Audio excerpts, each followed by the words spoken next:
I've carried this with me for years, and even now, part of me still feels the heat in my chest when I think about it. I don't know if I was right, if it was petty, or if it was justice. But it happened. Back when I was younger, I worked at a large company with multiple offices across the region. I had just started dating a woman, let's call her Lila, who worked at a different branch. It was long distance, but we made it work. I kept it quiet at first, but eventually my boss found out.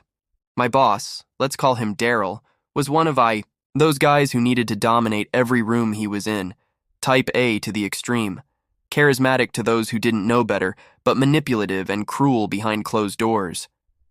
He was married to someone in the company, but that didn't stop him from sleeping around. He even bragged about it, literally.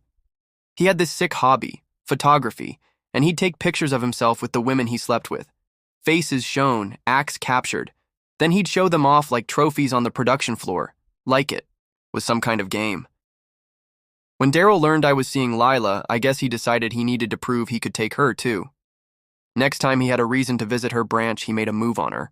She told him no, of course. She even told me later that she saw the disgust in his eyes when he realized she wasn't interested. A week later, she was fired. He claimed it was performance issues, which was complete BS. She was good at her job. I knew what he did, I knew why. And I wanted revenge, but I had to wait. Eventually, I got my chance.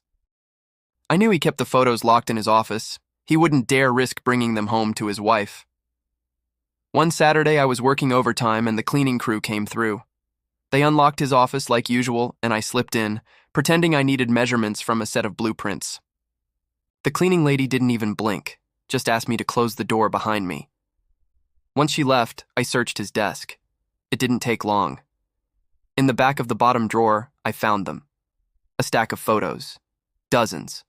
4 different women, all with dark or red hair. None of them his wife, who was a platinum blonde.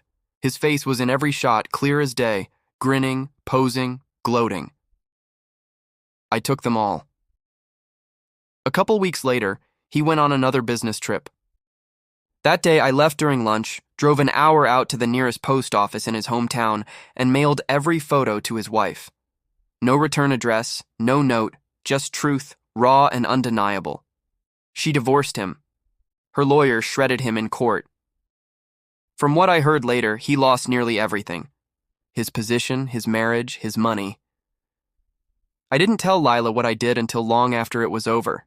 She cried when she found out, not because she was upset, but because someone finally believed her enough to do something. Lila is now my wife. We're doing good. We moved, changed jobs, built a quiet life for ourselves. We don't talk about Daryl anymore, but sometimes when I'm alone, I think about what I did, about whether I went too far, and every time I come back to the same conclusion: he earned it.